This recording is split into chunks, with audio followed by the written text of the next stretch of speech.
മിശിഹായിൽ പ്രിയമുള്ള സഹോദരി സഹോദരന്മാരെ, പ്രിയമക്കളെ, ഈ പ്രഭാതത്തിൽ ജോബിന്റെ പുസ്തകം 32:8 നമുക്ക് ധ്യാനിക്കാം. The book of Job, chapter 32 verse 8. എന്നാൽ മനുഷ്യനിലെ ചൈതന്യം സർവശക്തന്റെ ശ്വാസമാണ്, അവന് ജ്ഞാനം നൽകുന്നു. അപ്പൊ മനുഷ്യന് ജ്ഞാനം നൽകുന്നത് ദൈവത്തിന്റെ ആത്മാവാണ്. ആ ബോധ്യം എപ്പോഴും ഉണ്ടാവണം.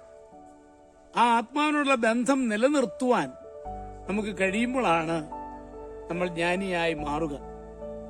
ധോലിവാല എന്ന ഗ്രാമത്തിലൂടെ സാധു സുന്ദർ സിംഗ് നടന്നു പോവുകയായിരുന്നു. അപ്പോൾ സൂര്യൻ അസ്തമിച്ചിരുന്നു. ആ രാത്രി എവിടെയാണ് വിശ്രമിക്കുക എന്നോർത്ത് ആകുലപ്പെട്ടിരിക്കുമ്പോൾ ജീർണിച്ച ഒരു വീട് അദ്ദേഹം കണ്ടു. പഴയ വീടായിരുന്നു അത്. മേൽക്കൂരയുടെ ഒരു ഭാഗം നിലം പൊത്തിയും കല്ലും ഇഷ്ടികയും ഭിത്തിയിൽ നിന്ന് വേർപെട്ട നിലയിൽ കിടക്കുകയും ചെയ്തിരുന്നു. പെട്ടെന്നാണ് മഴ പെയ്യാൻ തുടങ്ങിയത്. ഒരു നിവൃത്തിയുമില്ലാത്തതുകൊണ്ട് അദ്ദേഹം ഓടി ആ വീട്ടിൽ കയറി. മഴ നിൽക്കുന്ന ലക്ഷണമില്ല. ഇരുട്ടിനും കനവും കൂടി വന്നു. ഇനി ഈ വീട്ടിൽ രാത്രി താമസിക്കാമെന്ന് സാധു തീരുമാനിച്ചു. ബാഗ് തുറന്ന് പുതപ്പെടുത്ത് തറയിൽ ഈർപ്പമില്ലാത്ത സ്ഥലത്ത് നോക്കി വിരിച്ചു. പകൽ ചെയ്ത ജോലിയുടെ അധ്വാനം മൂലം കിടന്ന മാത്രയിൽ തന്നെ ഉറങ്ങിപ്പോയി. പ്രഭാതമായി സൂര്യരശ്മികൾ വീടിനുള്ളിലേക്കും കടന്നു വന്നു. സാധു എണീക്കാനായിട്ട് തുനിഞ്ഞു. തന്റെ കൈക്ക് സമീപം എന്തോ തണുപ്പ് അനുഭവപ്പെടുന്ന പോലെ അദ്ദേഹത്തിന് തോന്നി. സൂക്ഷിച്ചു നോക്കിയ അദ്ദേഹം നടുങ്ങി തെറിച്ചുപോയി.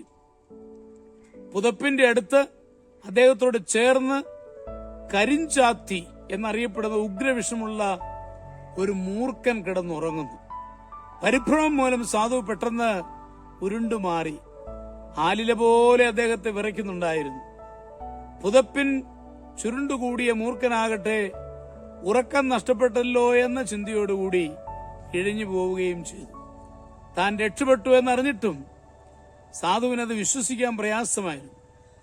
ദൈവകരങ്ങളിൽ സ്വയം സമർപ്പിക്കുന്ന സാധുവിന്റെ ജീവിതത്തിൽ ഇതുപോലെ ധാരാളം അനുഭവങ്ങൾ നമുക്ക് കാണുവാൻ സാധിക്കും. ദൈവമാണ് നമ്മളെ രക്ഷിക്കുന്നത്.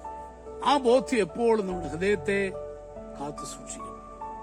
നമ്മുടെ കർത്താവ് ഈശോയുടെ കൃപയും പിതാവായ ദൈവത്തിന്റെ സ്നേഹവും പരിശുദ്ധാത്മാവിന്റെ സഹവാസവും പരിശുദ്ധമ്മയുടെ മധ്യസ്ഥതയും ഞങ്ങളെല്ലാവരോടും കൂടി ധാരാളമായിട്ടുണ്ടായിരിക്കും, എപ്പോഴും എപ്പോഴും എന്നേക്കും. ആമേൻ.